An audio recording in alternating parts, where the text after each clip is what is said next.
नमस्ते दोस्तों, मैं हूं विजय और आज हम बात करेंगे एक ऐसी वारदात की जिसने पूरे बिहार को हिला कर रख दिया। पूरा बिहार ही नहीं बल्कि पूरे देश को हिला कर रख दिया।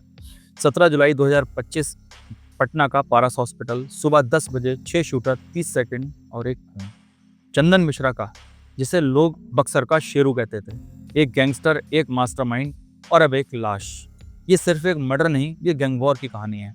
पावर की, पैसे की और सिस्टम की नाकामी की। चंदन मिश्रा की हत्या के पीछे क्या था? एक पुरानी दुश्मनी, जेल से रची गई साजिश या फिर कुछ और? सीसीटीवी फुटेज में 5 शूटर हॉस्पिटल के बाहर प्लान बनाते हुए दिखे। 5 मिनट की मीटिंग हुई और फिर गोलियों की बौछार। आखिर ये हुआ कैसे और क्यों? आज हम खोलेंगे इस कहानी का सच। सवाल यह है, क्या चंदन को इंसाफ मिलेगा? ये गैंगवार बिहार को और डुबोएगा? चलिए शुरू करते हैं। चंदन मिश्रा, उम्र 32 साल, बक्सर बिहार का रहने वाला। लोग उसे बक्सर का शेरू कहते थे। लेकिन ये शेरू कोई साधारण आदमी नहीं था। गैंगस्टर, ड्रग्स, हथियार और रंगदारी का धंधा किया करता। टाइम्स ऑफ इंडिया की 18 जुलाई 2025 की रिपोर्ट के मुताबिक चंदन का क्राइम की दुनिया में बड़ा नाम था। उसका गैंग बक्सर और पटना में रंगदारी, ड्रग्स तस्करी और जमीन के सौदों में लिप्त था। लेकिन चंदन का अतीत सिर्फ क्राइम तक सीमित नहीं था। वो एक पढ़ा लिखा इंसान था, इंजीनियरिंग ड्रॉप आउट था। गांव में लोग बताते हैं कि चंदन शुरू से एक नॉर्मल लड़का था, लेकिन 2015 की एक जमीनी विवाद में उसका भाई घायल हो गया था। यहीं से चंदन ने क्राइम की दुनिया में कदम रखा। उसने बक्सर में अपनी गैंग बनाई। 2018 तक वो बिहार के टॉप गैंगस्टरों में शुमार हो गया था। चंदन का एक और चेहरा था। वो अपने गांव में रॉबिन हुड की तरह माना जाता था। गरीबों की मदद करता था, स्कूलों में दान देता था। लेकिन उसकी दुश्मनी भी कभी कम नहीं हुई और बल्कि बढ़ती चली गई। उसका सबसे बड़ा दुश्मन ओमकारनाथ उर्फ शेरू था। शेरू सिंह, जो कभी पश्चिम बंगाल की पुरुलिया जेल में आज भी उम्र कैद की सजा काट रहा है। टाइम्स ऑफ इंडिया की रिपोर्ट कहती है कि शेरू ने चंदन की हत्या की साजिश जेल से रची गई। क्यों? क्योंकि चंदन शेरू के गैंग के बारे में पुलिस को जानकारी दे रहा था। ट्विटर पर एक यूजर ने लिखा, चंदन मिश्रा की हत्या तौसीफ बादशाह ने की, जो शेरू का खास आदमी है। सवाल यह है, क्या चंदन की हत्या सिर्फ गैंग वॉर की थी या इसके पीछे कोई बड़ा खेल था? 17 जुलाई 2025, पटना का पारस हॉस्पिटल। चंदन मिश्रा कमरा नंबर 209 में भर्ती था। उसे पेट में इन्फेक्शन था। एम्स पटना ने लेजर सर्जरी करने से मना कर दिया था। पटना हाईकोर्ट ने उसे 15 दिन की पेरोल दी थी, लेकिन शायद यही उसकी आखिरी सांसों की उल्टी गिनती थी।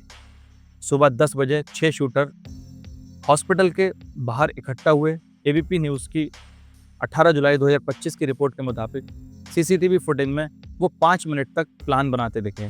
लीडर था तौसीफ बादशाह। फुलवारी शरीफ का रहने वाला तौसीफ को हॉस्पिटल की हर डिटेल पता थी। उसने पहले ही अपने कजिन के इलाज के बहाने हॉस्पिटल की रेकी की थी। सिक्योरिटी गार्ड्स को जानता था। हॉस्पिटल का लेआउट याद था। टाइम्स ऑफ इंडिया के मुताबिक शूटरों ने चेक पॉइंट से बचने के लिए लिफ्ट का इस्तेमाल नहीं किया। सीढ़ियों से कमरा नंबर 209 तक पहुंच गए। 30 सेकंड में 6 गोलियां चलाईं और चंदन की मौके पर ही मौत हो गई। शूटर भाग गए। पुलिस ने एक एसयूवी को रोका, लेकिन कोई सबूत हाथ नहीं लगा। ट्विटर पर एक यूजर ने एक और कहानी बताई। 12 साल का चंदन क्रिकेट खेलते वक्त शशिकांत नाम के शख्स से झगड़ गया। शशिकांत ने चंदन के पिता को चोर कहा। गुस्से में चंदन ने पिता की लाइसेंसी बंदूक निकालकर शशिकांत को गोली मार दी। क्या ये वही चंदन था या ये सिर्फ अफवाह थी? सवाल यह है कि चंदन की जिंदगी क्राइम की राह पर कैसे गई। पटना पुलिस ने 5 शूटरों की पहचान कर ली। मुख्य शूटर तौसीफ बादशाह, बाकी 2 मोनू और बलवंत। बक्सर के बाकी 2 के नाम पुलिस ने अभी छुपाए हुए हैं। एसएसपी कार्तिकेय शर्मा ने कहा, ये शेरू सिंह के गैंग का काम है। शेरू जो फुलरिया जेल में बंद है। चंदन को इसलिए निशाना बनाया क्योंकि चंदन उसके गैंग की जानकारी पुलिस को दे रहा था। द फोटो न्यूज़ की 17 जुलाई 2025 की रिपोर्ट कहती है कि शेरू का गैंग हाल में आरा के ज्वेलरी शोरूम डकैती में शामिल था। चंदन की मुखबिरी से शेरू के कई साथी मारे गए। गुस्से में शेरू ने जेल से साजिश रची, लेकिन सवाल यह है, जेल में बैठा शख्स इतनी बड़ी वारदात कैसे करवा सकता है? पुलिस ने 2 एफआईआर दर्ज की, एक चंदन के पिता दुर्गेश मिश्रा की शिकायत पर, दूसरी हॉस्पिटल प्रशासन की। लेकिन 24 घंटे बाद भी शूटर फरार हैं। ट्विटर पर लोग कह रहे हैं, बिहार में सिस्टम फेल है।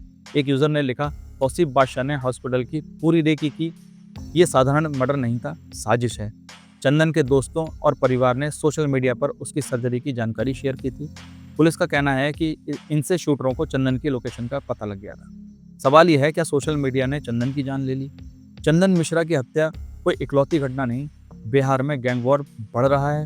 2024 में बिहार पुलिस की रिपोर्ट के मुताबिक पटना में 120 से ज़्यादा गैंग रिलेटेड क्राइम हुए। ड्रग्स, रंगदारी और हथियारों का धंधा।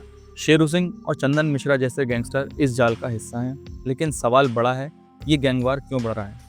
पहला, बिहार में बेरोजगारी। 2023 में CMIE की रिपोर्ट के मुताबिक बिहार की बेरोजगारी दर 7.6% थी। जवानी क्राइम की राह पर जा रही है। दूसरा, जेल सिस्टम की नाकामी। शेरू सिंह जेल में बैठकर मर्डर की साजिश रचता है। तीसरा, सोशल मीडिया। चंदन की सर्जरी की डिटेल ऑनलाइन शेयर हुई, जिससे शूटरों को उसकी लोकेशन का पता लग गया और उनका काम आसान हो गया। ट्विटर पर लोग आज भी गुस्से में हैं। एक यूजर ने लिखा, पटना में हॉस्पिटल तक सेफ नहीं, बिहार पुलिस क्या कर रही है? लेकिन पुलिस के पास जवाब कम और सवाल ज़्यादा हैं। SSP कार्तिकेय शर्मा ने कहा, हम रेड डाल रहे हैं, शूटर जल्द पकड़े जाएंगे। लेकिन सवाल यह है, क्या ये सिर्फ बयानबाजी है? चंदन मिश्रा बक्सर का शेरू, एक गैंगस्टर, एक बेटा, एक भाई।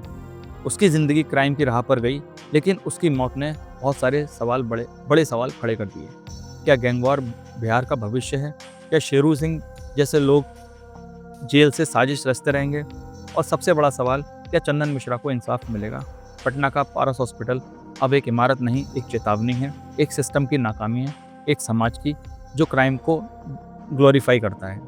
दोस्तों, आप क्या सोचते हैं? क्या बिहार की गैंगवार रुकेगी? क्या चंदन की हत्या के पीछे का सच सामने आएगा? कमेंट में बताएं। अगर ये कहानी आपको छू गई तो आप लाइक करें, शेयर करें और सब्सक्राइब करें। अगली बार फिर मिलेंगे एक और कहानी के साथ।